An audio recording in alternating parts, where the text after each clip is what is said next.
Okay.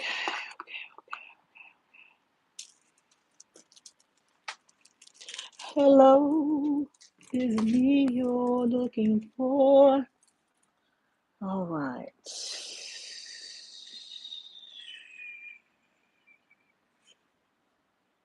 How are you?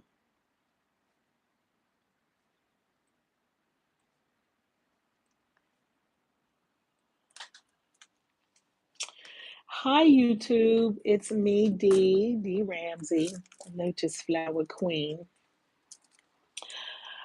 I am out here chilling, having a lovely evening on my little veranda, having some very warm water with fresh lemon. Hey, Queen Rita. Mm, I ain't even put no Manuka honey up in there. How are y'all? I guess I should have put a tag in there. Hi, hi, hi. Welcome to the channel. Welcome to the chat. Listen, so I'm out here, right? And I want to tell you that number one, I love you. I love you so very much. And as you know, I'm on my spiritual journey, like we all are on one level or another. And I really been working, just coming to a deeper level of shadow work. I wasn't even calling it shadow work. As you all know, I had a very traumatic childhood and things, but I'm such an overcomer, that I've dealt with and was able to alleviate a lot of my, hey Miss Cherry Moon, a lot of my baggage, a lot of my own baggage, right? Um, did you hear my spirit? I just asked the universe to give me something to watch. Well, there you go. There you go. Listen, I very much felt a very strong urge. I'm going to be honest with you to do this live specifically. So, all right, here we go. If you got a pen and paper, that would be great. I have a little notebook here that I'm writing in because I want to talk a little bit about how we may be having feelings about something, or but not knowing what's going on with us. We may be feeling like we might be feeling like we're having a nervous breakdown on some level. Okay, depending on where you are with it. You may be feeling lost. You may be feeling like I've worked all my life now. What the hell? You may be feeling very sad and you don't know why. Um, you may be feeling like you've let God down in some way. And you also may be feeling like it's too late for you. Like somehow you've missed the mark. And it may be pressing on you. It may be pressing on you, and you don't know what to do with that. Hey, Miss Cherry Moon. Shout out to you all if you are feeling that. I want to say that um, we're all waking up at different stages to different things. And these feelings you're having, much like the ones that I was having, and again, I'm no expert, I'm just going on what my experience has been dealing with the spiritual healing of my own self, is when I was feeling that I had to really get honest with myself. Okay. For instance, one of the things I had to be honest about was the lie I kept telling myself when I kept saying I didn't have time to do certain things. Like, well, I just work weird hours. I don't have time to get up and do no yoga. I just don't. I don't have time. I'm a heavy set older woman. I don't want to get up and go to those studios. I feel very insecure when I'm in those studios. They're mainly blonde, skinny white people, or even skinny black people. It doesn't matter about race. I'm just saying my level of uncomfortability. Now, when I was in California and I was a lot thinner and I studied yoga at a studio, for me, that was awesome. But even then, I was doing it for exercise. I was not doing it as a spiritual practice. Okay. So that was a lie I was telling myself that I just don't have time. So I started questioning, well, if time was not a factor, what would I be doing? If time was not a factor, money was not a factor, what would I be doing? I was like, oh, I'd be reading, I'd be studying, I'd be doing so many wonderful things, right? And so it was like my self was like, well, then why you ain't doing that? Right? So I was like, all right, okay. So this is what we're gonna do. So I started looking at how much time I was spending between when I got off of work and when I went to sleep. If I get off at 6, I still might not go to bed till 10 or 11. 10 is early. I got to be honest with you. Because if I got off at 6, which I did today, I'm off tomorrow, but I don't have to be at work Thursday till 12 noon. So literally, I would do all kind of things, whatever I wanted to. I mean, listen, I have, like I told you all, I have a wonderful life. I would go to the bar. I'd get me some salmon and some whiskey and a cold beer and a salad.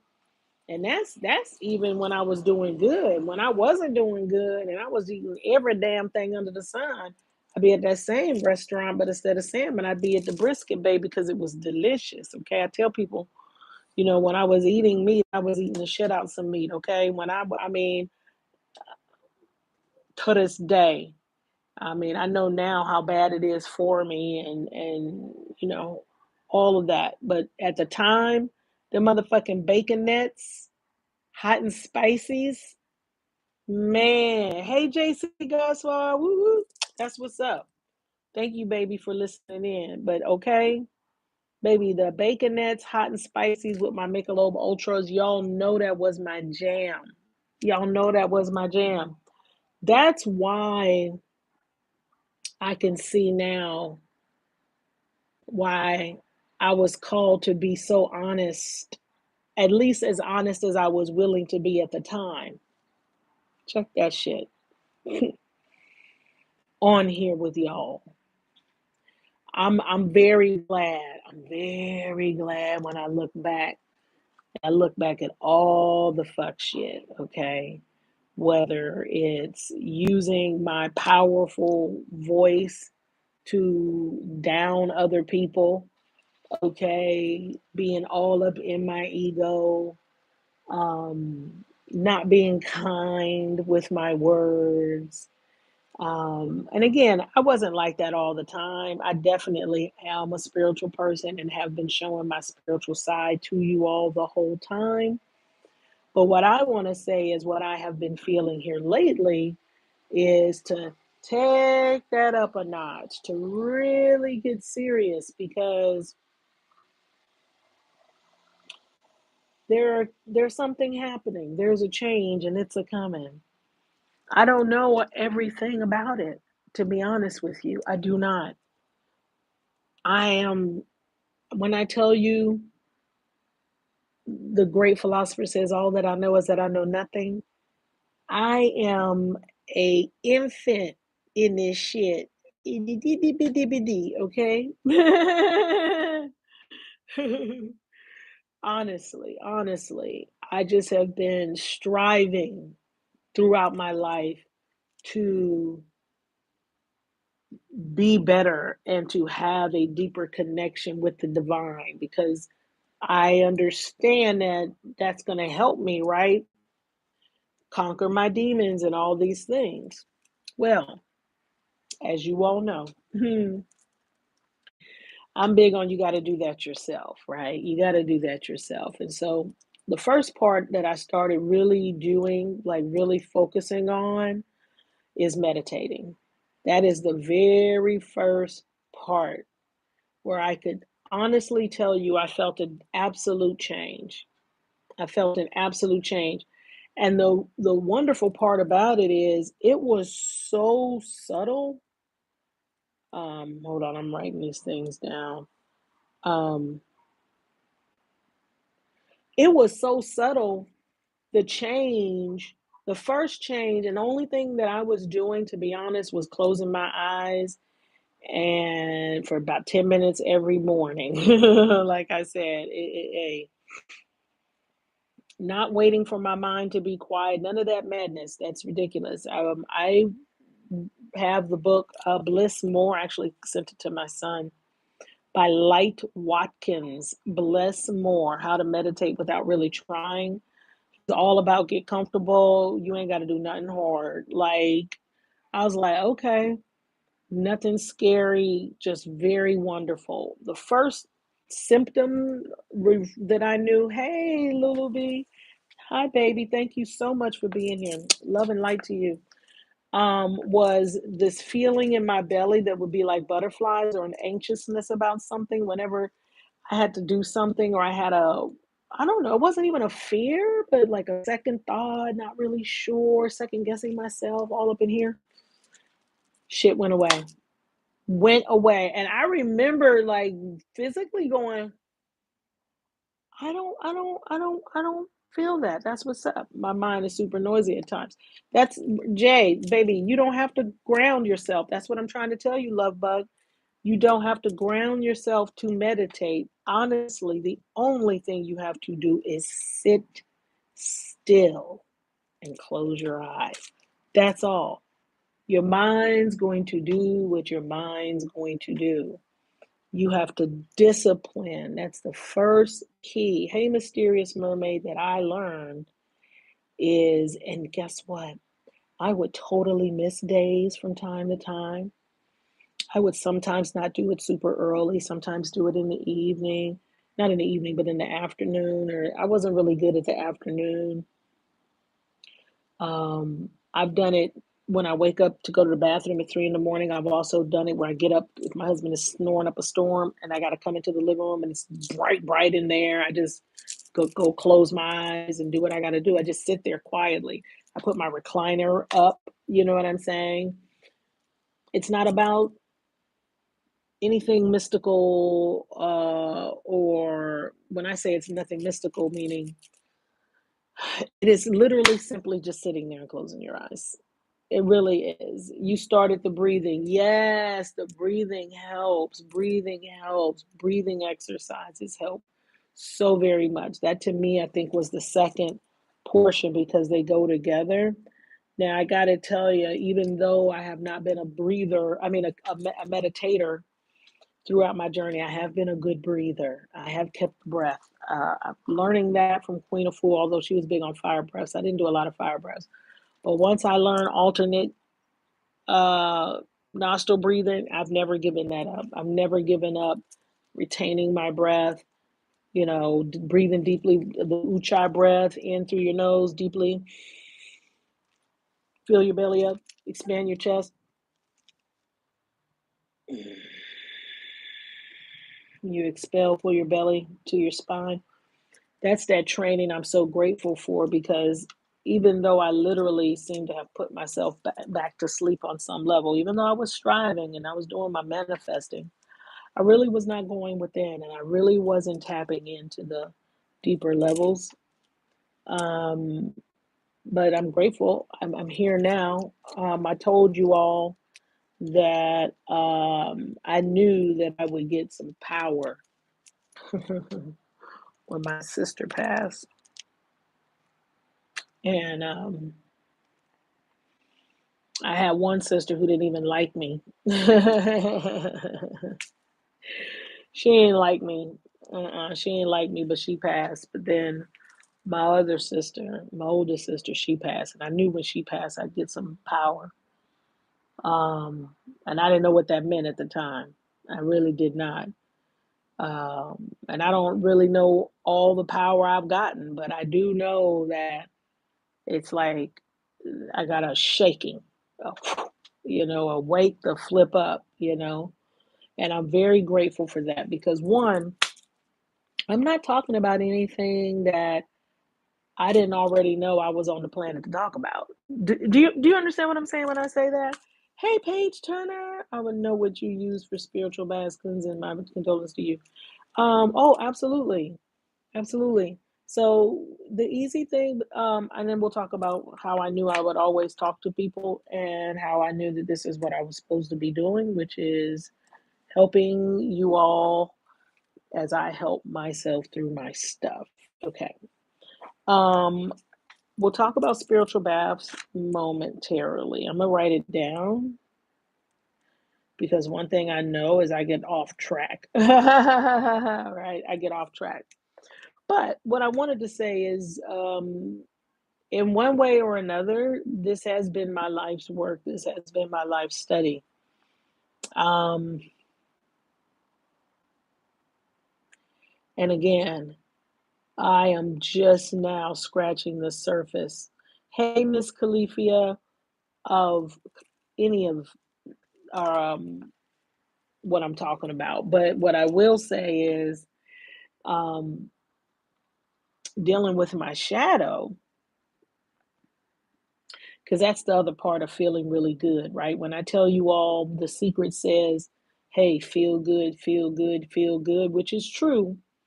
What the secret, the movie does not tell you, though, is that you have to deal with the dark side.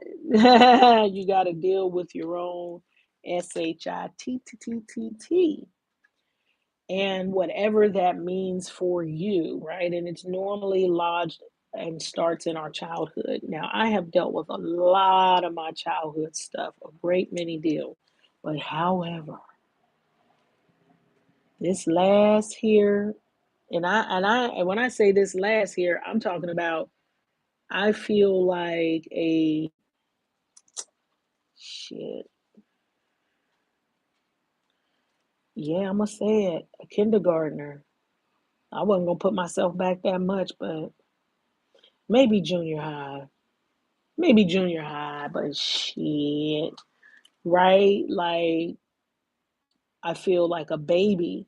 But what I can tell you is tracing my memories to the feeling around them. So I'm gonna give you what came up today. Or hold on. Let me backtrack for a second. Oh, okay. Hmm. Hmm.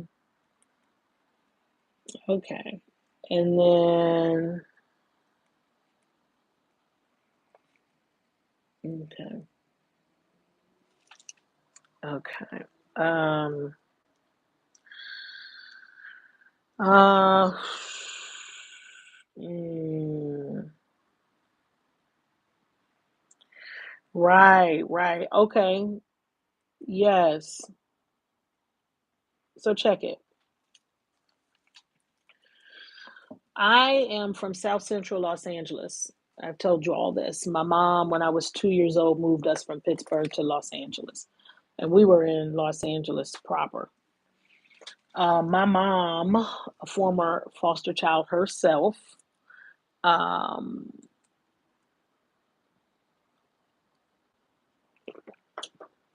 was a beautiful woman, tall, about 5'9", statuesque. They called her Red, which she hated. She hated being called that because she was very fair skinned. She had what she also very fine hair. If you called it good hair, my mother would be highly fucking offended. Highly offended. She said, "Well, what the fuck is bad hair? Then you trying to tell me and my people hair, my hair is bad. My baby's hair is bad." Like she hated that shit. She never let nobody try and tell her her light skin meant that she was better than any fucking else body. My mom was a G. But anyway, she had a whole bunch of issues of her own. And we landed up, we were very poor. My mom was a um, um, recipient of welfare and food stamps. So our lives really did rotate on the 1st and the 15th. And we seem to be habitually homeless. We never stayed in a shelter, but we were either moving from apartment to the projects, maybe to some more apartments, to couch surfing on somebody else's couch. And then when I got to be 8, because my mother said I was acting too bad, um, she called and and she had mental issues, meaning she was depressed. She had depression issues also. Um, she had spent some time, I think, in a mental institution as well. Okay. So when I'm 8 years old, um, I go into foster care. When I'm 9, about to be 10, I come home from this foster home. And I'm home with my mom for maybe a year or so. But within this year or so, we were in the Jordan Projects back when I first went to foster care. By the time I come home, we're still in the Jordan Projects, but somewhere along the line, she loses the projects. So the projects were just crazy. She was like, we got to get out of here. We're going to all die. That's where my sister got hooked on dust and uh, fucking PCP. That's the first time I smelled Sherm. Um, that's why I never did no drugs other than smoking the herb. You know what I'm saying? Because I seen that shit really destroy my sister in a way. And so we ended up at a motel, the Linda Motel in La Brea in Washington. If you go there right now, that shit might still be there. Last time I was in LA, if not last time, the time before, it was still there. I don't think it was operating, but an old pink ass motel that really reminded me of an old 70s fucking black exploitation movie almost, because this was 1978. There were still pimps and hoes. You feel me? I mean, like on the stroll. And I know this because I had a room that was me and my sister, and then there was another room that was my mom's. Now, I don't know if both of them were turning tricks at one time or another. I don't, but I know my sister was. I think perhaps my mom was as well. Um, this would have put my sister at a probably 18. She had already had one child by then.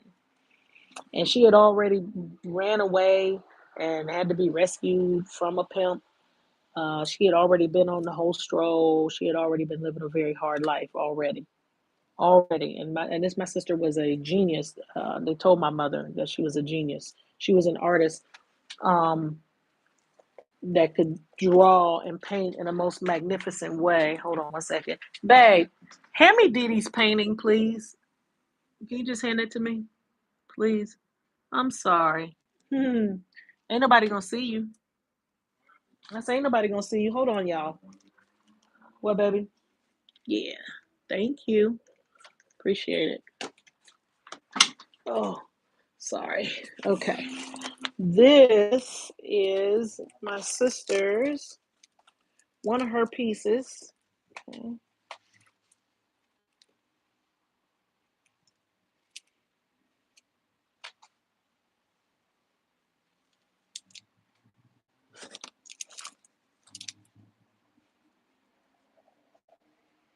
So clearly, and this is after everything she's been through. This is after her whole life of being whacked the fuck out there, time in prison, multiple pregnancies. Dee Dee had, I think, 14, 16 children, something shit like that. She still fought the good fight. She still fucking grew up to get her shit together, okay? She shook that shit. She ended up being cool with her daughters and her kids. She's had most of them, she's had some losses. A couple of her children have passed away. Shout out to my nieces. Dawn and Anya. Um, and she just recently passed, and she made it all the way to fucking, I think, 61. And there was times we didn't even know where Dee Dee was. And I used to joke and say, Dee Dee gonna outlive all us. Dee Dee gonna outlive all us. Because she was fearless. Dee Dee was fearless. That genius in her, she knew something. She just knew that this shit was effed up. And she didn't conform, you know. And I don't know, I often say, we need to ask ourselves how and why all of a sudden, not even all of a sudden, because now the powers that be are literally confessing to planting drugs in our communities. You know, I'm going to break down the science of some songs one of these times. And I'm going to tell you all that that love that was in the air, that was coming to us via the music in 1976. See, I was 8 years old then. That was when I went in foster care. But it's a very powerful time coming out of the 60s, right? Coming out of that liberation, coming out of the psychedelic movement where people were freeing their minds. They were smoking hash and weed and doing the LSD and, you know, the mushrooms and shit. So that music was streaming in, that beautiful, those messages of love and growth and how to do this damn thing were coming to us, and then miraculously appeared in our communities, which it's been detailed in that show Snowfall, which I refuse to watch. I grew up in South Central Los Angeles during the 80s. I saw this happen. I would not dare watch it be celebrated. I would not dare watch and be entertained while they tell me how they purposely and with government backing and millions of dollars try to destroy my people. I watched it just try to destroy my sister. I watched it try and generationally destroy her children. But it didn't work, right? It didn't work. Now, it did create some dysfunction for sure in some of my nieces and nephews, as it has in a bunch of families. But I am one that wants to tell and show how to heal out of that, how to heal out of that, because even though it was meant for our harm, we have one of the greatest powers ever, which is love. Love, love, love for ourselves. So, looking at this memory, so I was crossing the street. Me and my husband went on a walk. And as we were holding hands and walking to cross the street, he took me a different way than I normally go. We went around further. And it was more the busy side, the two-way traffic side that I don't normally walk on. I normally walk interior where there are no cars. But as we were walking, the two-way traffic and that busyness, boom, took me right back to a memory. And the memory was of me as a little girl, about 10 years old, having to get across the street from the Linda Motel to the store, the liquor store across the street. Because at the liquor store, I had to take food stamps or cash if we had it. And I would get some bologna, a loaf of bread, some top ramen, okay, because we had a hot plate in the motel room. My sister showed me how to put the hot plate and put like a piece of cheese in it and make like cheese ramen noodles, okay? Check this out though. But here was what the memory tied to was while I remembered the hot plate and being hungry, I also remembered the celebration around the 1st and the 15th. And what that meant. Well, what that looked like, excuse me, ooh, was in that same motel, baby. My mom gave me a $5 bill on my birthday. It was rainy and kind of sad.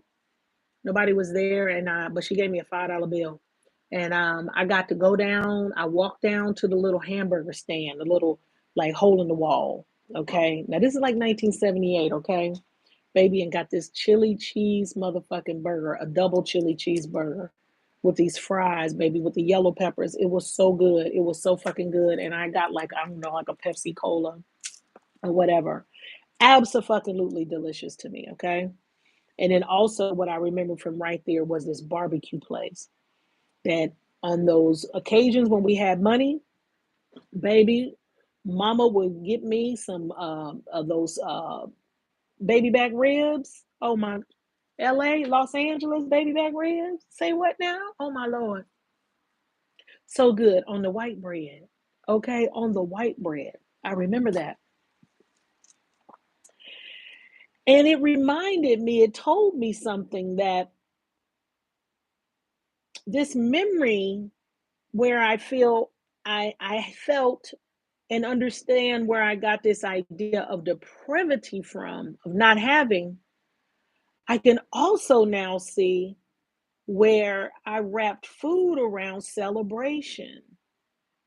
Hey, still with you, and good and abundance and happiness, because that's when the music was playing.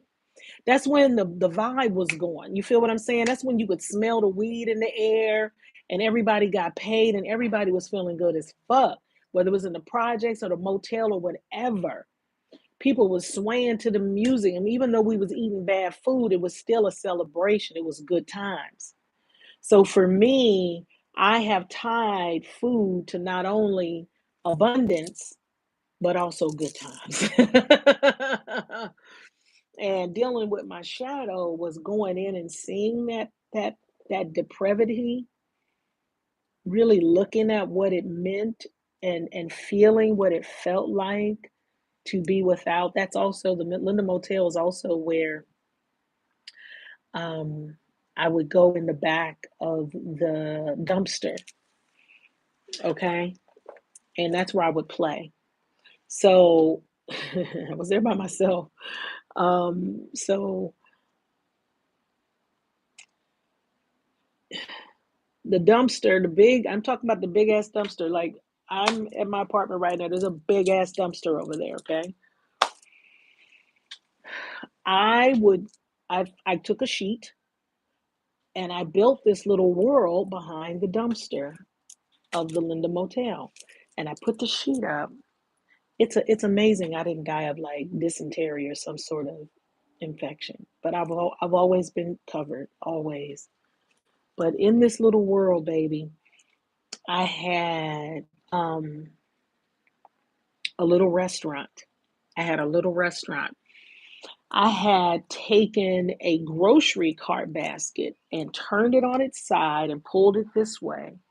I had a sheet up. Um, I would play in the trash. So I would get plates, paper plates, because I was in a motel. So I guess that's where there was so many paper plates. But I would take the leaves from the tree, because so there was like a tree. I pulled the trees and the branches down, and I made a little world of myself. I take the leaves, and dig in the dirt and make tacos out of the leaves. Like, I had a whole restaurant down there.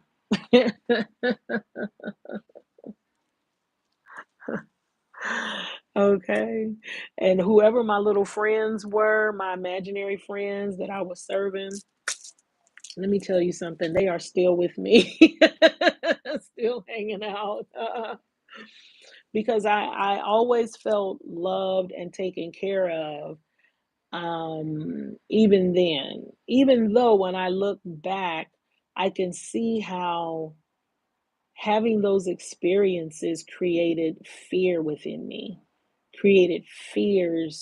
me, like irrational fears, fears that I should not have. I should not have had fear like that. And I am learning.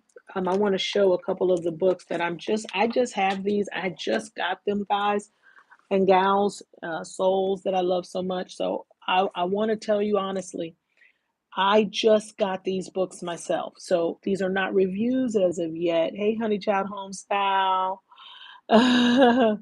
But these are things that I'm going to be utilizing to some extent, some all or not. I mean, I'm going to be using it. What is it? Don't throw the baby out with the bathwater. Yeah. So the Linda Motel is definitely a chapter in my book, right? Because that's also where these childhood memories are a trip. That's also where I only had like two little short sets and I had to hand wash them. I had two pairs of shorts and a couple pairs of panties. So when I took my panties off, I would be in the motel and I'd wash them out by hand with the soap, wring them and hang them up. And that's where I learned how to dry my clothes with the towel so good. And I had these little flip flops. Y'all remember them flip flops? They're black with the thick ass heel, okay, with the toe. They still have them, but they was back then. I wore them down to the rubber was damn near gone on the bottom of that. Um, but that's why to this day, everybody in my life has plenty of underwears and socks and bras, and I do mean everybody. Okay, I go through the sock drawer like a wrecking ball. You hear me? If it takes too long to find a mate to that sock, it must be sacrificed. We must get a fresh pack of fresh sock, okay?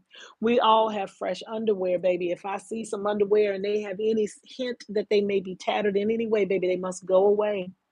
And we must get fresh underwear, baby. I have underwear if I want to change them 3 times a day. Every day. Okay. My children, that's one of the things of how I knew I was taking care of them is how I understood that, okay, if I can't do anything else, they need to have good underwear, good socks. They need to be warm. They need to be layered if they're cold. They need to be, they need to have everything they need. Like that created that part in me, that part in me. In our lives, imagination, a wonderful thing. It turns something dark into something fun. Right. That's what this whole process is about, is using our imagination to better our lives. And that's what I'm learning about. And I'm understanding that a lot of what I thought I knew, that's where I made my mistake, right? Where I thought I knew some shit, I realized I didn't know nothing. But I did know something because we all know something, we all have the same internal knowing. What we lack is understanding about it all, right? And wisdom. And that's what me growing into my current space is me asking for that and me saying, you know what? I'm not going to lie to myself anymore. I'm not going to BS myself anymore. I'm going to get out here and I'm going to do everything I need to do to see myself, because everyone out there is telling me what I already know about myself. You feel what I'm saying? It's kind of weird because if I don't do this shadow work that people that I consider masters, or like if I said I'm in a kindergarten or if I'm in elementary school, these are people I fucking consider with master degrees, okay, or fucking at least goddamn motherfucker, at least goddamn bachelors, okay, BSs or some. Hopefully, there's some of them I'm sure are BS, but I don't know that. But I'm talking about the real people who inspire us, right? They're all talking about doing shadow work. So I'm going to be working with this book because of the way it's designed. Look at that. Look at that lotus flower on top, baby, of the female lion, baby. Ooh. Or it may even be a panther, but I'm claiming it as a lion. I think it's a panther, though. I think it's a panther, by Pixie Lighthorse, Gold Mining the Shadows. And also the name, right? This is one of the books I literally just got.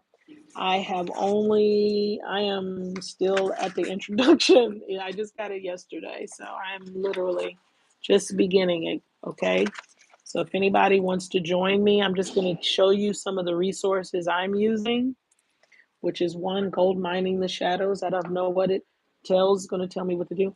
Now, you got to be, well, here's another one called Self Love Workbook for Women. Release self doubt, build self compassion, and embrace who you are. Okay. Okay. Hey Naomi, how you doing, babe?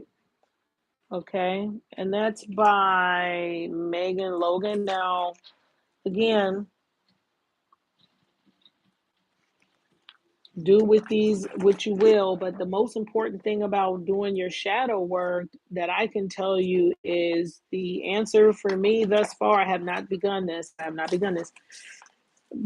Is me getting deeper into my own understanding of my own BS is honesty.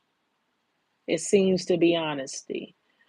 Um, where I have to be honest with myself. So when I tie in these memories around food, for instance, and I see that that experience kind of created a program in my mind, right?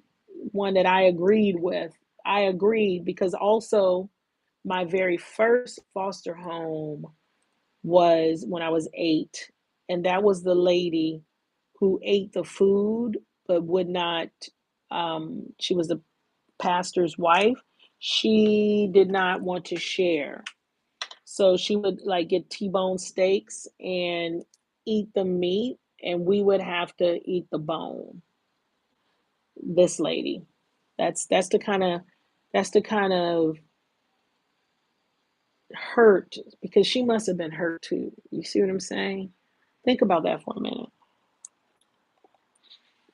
Now she was Andre Crouch's auntie. Hold on one second, y'all. I'm gonna turn on the light. No, skibbity bidi bop, bidi bidi bidi bidi. Oh, okay. Woo.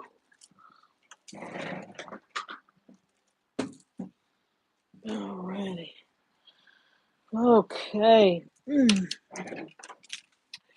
And she was also the first lady of a church. So it wasn't like she was needing anything, right? But she was a very, very heavy set, little short, dark skinned black woman. And so I'm sure she had her own insecurities. She was in Los Angeles. I don't know where her home place was. She probably was from the South originally. I'm not sure. But that was his maternal aunt. She would take us to Taco Bell and she would get the big beefy bean burritos. I mean, the big beefy burritos, the biggest one, the big beef burrito. But we were relegated to only be able to get bean burritos. Do you understand what I'm saying in terms of how I receive these programs? And then I went to go work for Taco Bell in high school. I couldn't wait. Oh my God, I couldn't wait. And I could eat all the beef burritos I wanted. I was in fucking beef Taco Bell heaven. I was obsessed with Taco Bell up into not to the near past. I am not lying. Probably 5 years ago. No, maybe 10. But whatever. There was a time, bitch, when I would roll up on a Taco Bell and I'm going to tell you what I would get. I already know my order by heart. I'd be like, let me get a Nacho Bell Grande, extra meat, extra cheese, no beans. I want it all around the edges. I want jalapenos, extra jalapenos, and I want 2 soft taco supremes and a Pepsi. Extra fire sauce. Thank you. Okay. So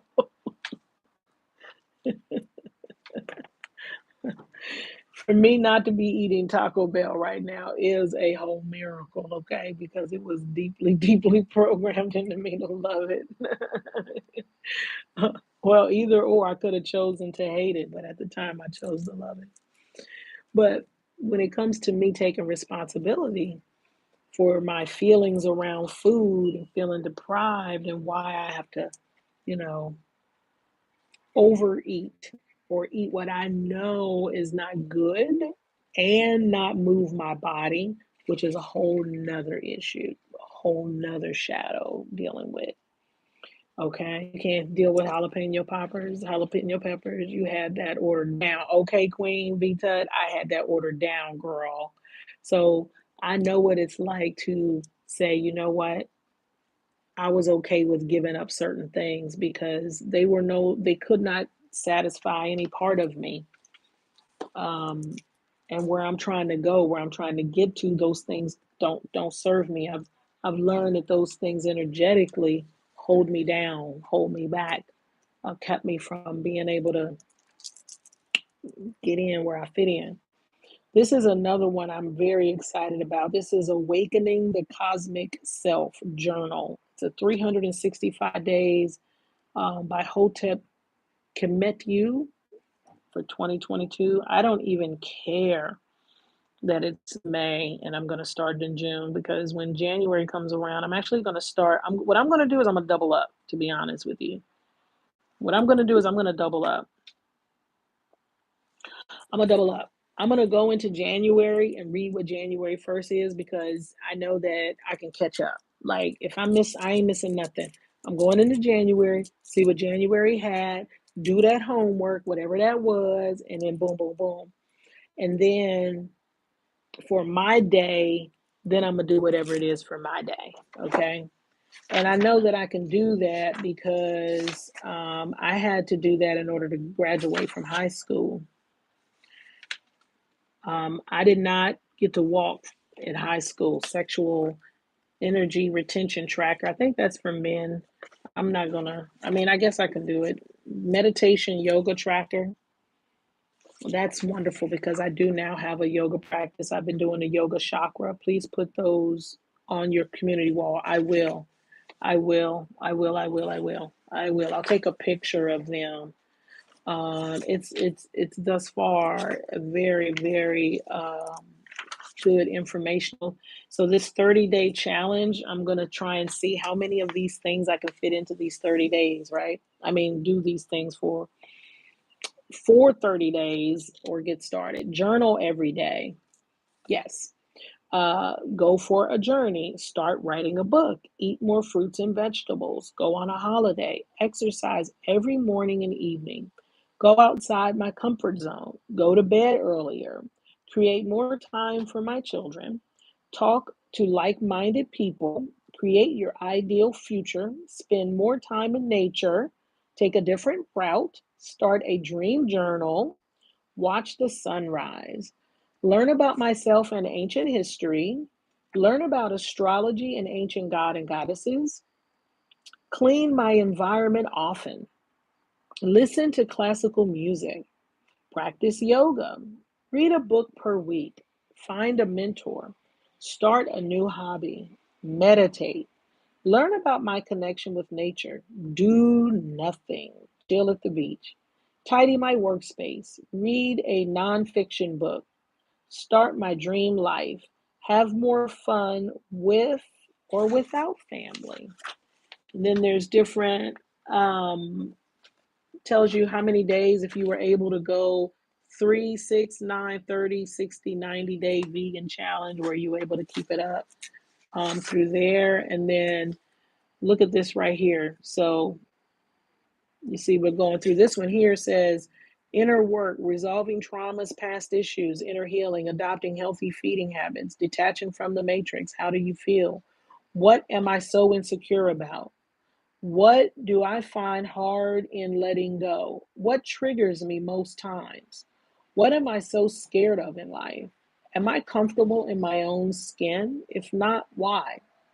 Am I still struggling with unresolved issues? Am I a people's pleaser? Okay. It It's asking some deep stuff. And then here's an affirmation at the bottom. I give myself the opportunity to heal and rejuvenate. I accept the lessons my pain is offering me. I'm willing to learn from them and see things differently.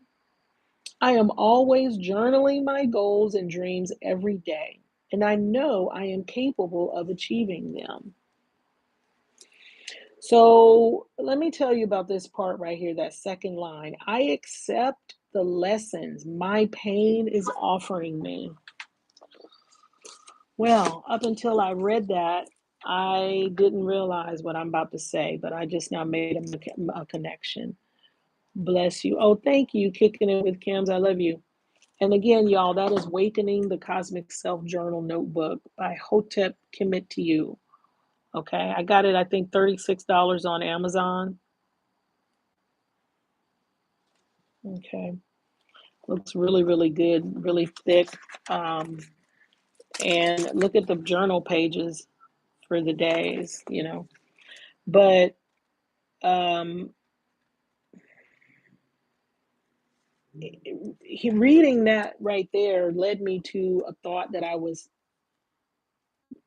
getting um, when I started my deeper shadow work. Something said, just be honest. And here's the thing that I had to be honest about, which was I'm in pain. I'm really in pain. And I was in pain, and I still am sometimes, really in my lower back. I was like, my lower back is just aching so bad. Well, my lower back is aching so much because I have such a large midsection in my stomach. I'm 5'7". I shouldn't be carrying around 220 pounds. I just shouldn't be doing that. And even though I've lost this weight several times doing whatever the conventional world says to do, overworking out my muscles to the point of exhaustion, I've even injured myself. Keto, where I'm eating massive amounts of animal product. That didn't really help me with my cravings. I still wanted to, alcohol. I still wanted sugar. It didn't help me feel, light. I still had an issue with, am I causing harm to the planet? Am I eating death? Is it fermenting inside me? Spiritually, I always knew there'd be a time when I would no longer eat flesh. I just have known that. It's just like when I knew one day I'd always have dreadlocks, like I really believe one day I'm going to move out of the country. Um, I believe these things. I not even believe, I know these things. I know these things. And I'm working towards, though. But anyway, I digress.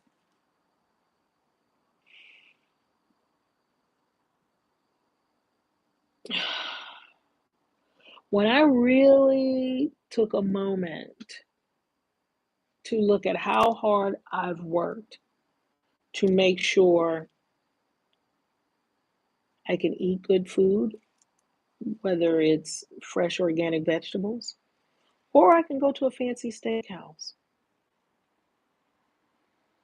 or I can get fresh juice, or I can drink as much beer and whiskey as I want, right? When I look at how lovely I have set up my life for myself, you know, and when I say me, I really mean my ancestors. Shout out to them, shout out to them, shout out to them, shout out to my ancestors who, man, have been working with your girl all my life. That, especially my grandmother, she died at 26 years old. Of course, her daughter, my mom, was only 6. But anyway, when I really looked at that, I really have set myself up to have everything I need to do what I need correctly. I knew that I had to stop lying to myself. I had to stop lying to myself. I had to stop saying I didn't have enough time. I most certainly do have enough time. I was actually literally wasting time sitting on the couch every night that I got home. I literally would open 2, 3, 4 beers, maybe 2, 3 whiskeys, maybe even one. You know what I mean? But the norm is at least two beers. You know what I'm saying? And then that would cause me to be a little drowsy in the morning. I would not meditate. It was very difficult for me to work out. I just refused. I just refused to work out. I just literally was like, no, I don't want to. I'm just going to lay in this bed, eat and drink and do whatever I want. And that is fine. I'm not judging myself at all. All of it has been needed. Every bit of it has been needed. But what I can tell you is that the pain in my physical body from the choices that I've made have made it to where I have to be honest that I no longer want to be in pain, and I need to see the lesson that that pain is showing me. That pain was like, girl, you got to work out. You need to eat fruits and vegetables and water, and you really need to work on your colon. My healing message, a part of it, so much of it has to do with the colon, y'all. I don't know all about it as of yet. I just can tell you that for me, that's what's was given to me in terms of get that colon in order. If it's not flowing through you, it's stuck in you. You know what I'm saying? That means you're stuck and you're not able to get the shit out, literally. So get you some Cascara Sagrada, get you some, what is it, Dr. Morris, Robert Morris's GI3, I believe. Um, Again, I am willing to learn. Oh, no, no, that's a good one too. I accept the lessons my pain is offering me. I'm willing to learn from them and see things differently. I'm willing to learn from the lesson of this pain. I'm willing to look at it and say, okay, I feel pain. One, how do I change that? How do I fix that? Now, for me, I was like, now, energetically, this is what you got to do, D. I understood that I needed to do some chakra work. I looked up not only lower back pain, which is the root chakra. I had already been working on my root for a while, but I had a reading that said go to your sacral.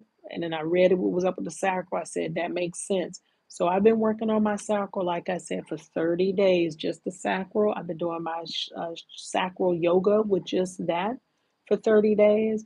And then I started to feel the relief, even though it does still hurt, but it's going to, at least I pull at least 20, 30 pounds off of me, right? Until I restore the balance in my physical body. But that comes with me taking responsibility. There's no one to blame. There's no need for me to cry and complain about I'm in pain, I'm hurting, my back hurts, I need medicine for diabetes and all this stuff. When the cure is in me, I have the power to do that. And what I want to tell you is you have the power to do that as well. And as I'm working on my shadows, my shadow self, it is helping me to get more clarity in my life. And it's helping me to come out here and share what I have with you all. Yes, yes, yes, more reads. Absolutely. Look into it. You all, there's so much to look through on Amazon, YouTube. Really ask yourself and sit with yourself for about 10 minutes, okay? A day in the dark. You're okay. You are fine. There's nothing for you to be scared of, honey. Don't be scared of yourself. Yourself is so beautiful and grand. And that's what has helped me is other people on here telling me that. And so I said, you know what? I believe it. I know it. And so now for the people that I'm supposed to speak to, I can tell you the same thing. You ain't got nothing to be afraid of. Be a fabulous, be wonderful, work on yourself, love yourself, release your shit, be great to yourself and others, be kind. Kindness is a weapon, kindness is a shield, kindness is a protection. Use it, breathe, relax. Relax your shoulders. You do not have to carry the burden of the world. Just deal with your own self, okay? And watch the distractions. Stay away from the news. They're trying to distract you. Stay away from it, baby. I don't even know what happened. I don't know. Somebody tried to tell me. I said, not today, Satan. Mm-mm. It doesn't mean anything to me. I'm going to go within and I'm going to hear and I'm going to love and I'm going to vibrate on that. And I'm going to create the reality I want. So I love y'all. I want to get off here before it's an hour. Peace and blessings to you and yours. Thank you so much for being here, for hanging out with me as I continue to do my work and get deeper into myself so that I can be a better version of myself, so I can help you if you want to be helped, be a better version of yourself. I love you so much. Peace and blessings. Bye, y'all.